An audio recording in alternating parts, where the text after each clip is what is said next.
तो बड़े स्वार्थपूर्ण माहौल में हुई, परंतु 5 अगस्त को इन्होंने 6 अगस्त से हड़ताल पे गए थे। 5 अगस्त को भी मैं और विपुल गोयल जी और हमारे सभी अधिकारी इनके साथ बैठे थे और लगभग 14 इन्होंने मांग दी थी। 13 पे तो लगभग सहमति बन चुकी थी उससे पहले, और एक था अभी सभी को पक्का करने की बात, उसमें कुछ सुप्रीम कोर्ट की और हाई कोर्ट की और कुछ लीगल उसमें अड़चने हैं, उसको हम सुलझाने का प्रयास कर रहे हैं।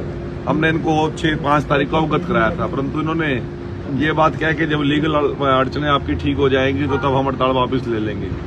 तो ये लोग फिर हड़ताल पे चले गए। 14 अगस्त को फिर हमने इनसे लंबी वार्ता की, उसमें मैं राजेश कुल्लर जी और सभी अधिकारी हमारे लगभग 6-7 घंटे इनसे बैठ के बातचीत की और उसका कोई रास्ता निकालने का प्रयास किया। उस दिन इनकी उस रास्ते पे थोड़ी बहुत ही सहमति बन भी गई थी। अब पता नहीं उसी चीज को आगे बढ़ाकर मुख्यमंत्री जी ने बड़ा दिल दिखाते हुए विपुल गोयल जी ने और हमारे विभाग के अधिकारियों ने इस बात को आगे बढ़ाने की जिम्मेवारी आज लगाई थी, परंतु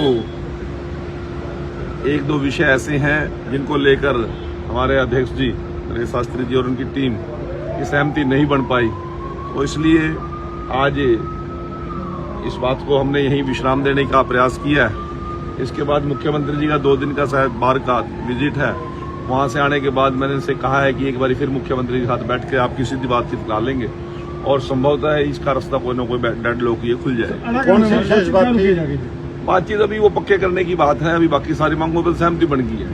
उसमें कुछ लीगल पॉइंट है, कुछ सुप्रीम कोर्ट की डायरेक्शंस हैं, कुछ हाई कोर्ट की डायरेक्शन है, कुछ और इम्प्लीकेशंस हैं, वहां पे मामला अड़ा हुआ है और हम इनको कह रहे थे कि उसको जब तक सोल्यूशन निकले तब तक आप इस हड़ताल को स्थगित कर लीजिए, परंतु इन्होंने कहा कि स्थगित करने में हमारा जो संगठन है वो असमर्थ है। ऐसा कुछ बात हुई है, परंतु बातचीत बड़ी सौहार्दपूर्ण माहौल में हुई है और बड़े अच्छे तरीके से बातचीत, कुछ चीजें उन्होंने भी समझी है हमारी सरकार की मजबूरियां और हमने भी उनकी बातों को समझने का प्रयास किया और इसका रास्ता निकल जाएगा। मुख्यमंत्री जी 2-3 दिन के लिए बाहर जा रहे हैं, उसके बाद आकर उनसे बातचीत शुरू करेंगे। मेरा लगातार इनसे बातचीत जारी है। मंत्री जी हाँ, जो पुलिसकर्मी कुरुक्षेत्र के पत्रकार के साथ, हाँ, मेरी जानकारी में आज सुबह ही आया है, कुरुक्षेत्र पहुंचा था मैं तुलसीदास गोस्वामी धर्मशाला में, वहां पे ये विषय मेरे सामने आया था। मैं अभी यहाँ से फारिग होके मैं एसपी साहब से बात करूंगा, उसकी पूरी जानकारी लेके यदि किसी अधिकारी ने गलत किया तो अवश्य ऊपर तक उसकी बात करें। क्या सर